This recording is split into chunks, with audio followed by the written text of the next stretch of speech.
مساء الخير، واليوم نصور لكم عشاء عراقي سهل وسريع. هنا عندنا الكبة،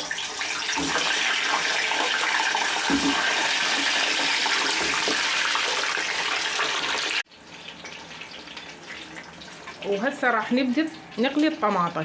هسه مثل ما تشوفون الطماطة مقسومة نصفين فقط. وهنا عندنا الدهن حار، فشو نسوي؟ هذا الجلد مال الطماطة هيك نصفطها بالطاولة،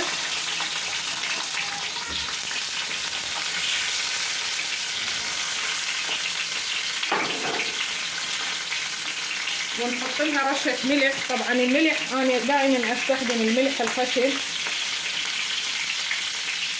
ونغطيها وننصي عليها النار. طبعا هاي الطريقة هيك الطماطة راح تنحرق من جوا، يعني القشر مالتها الخفيف راح ينحرق، بس بعدين من نجي نقلبها على الوجه الثاني ونخليها تستوي يطلع طعمها كلش طيب.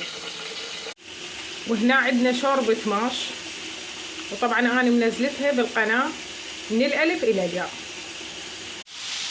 طبعا هاي الطماطة هسه نقلبها على الوجه الثاني هيك،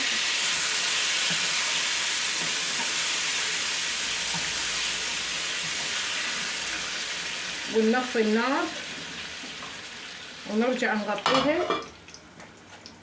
وبهالطريقة هاي طعمها كلش طيب. وهسه بدنا نقلي البرجر. طبعا هذا شغلي.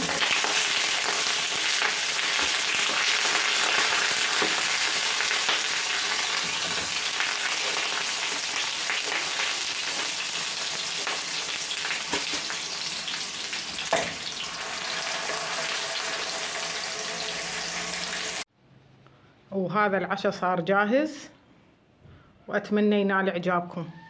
إذا عجبكم الفيديو لا تنسون الاشتراك بالقناة وتفعيل الجرس حتى يوصلكم كل جديد.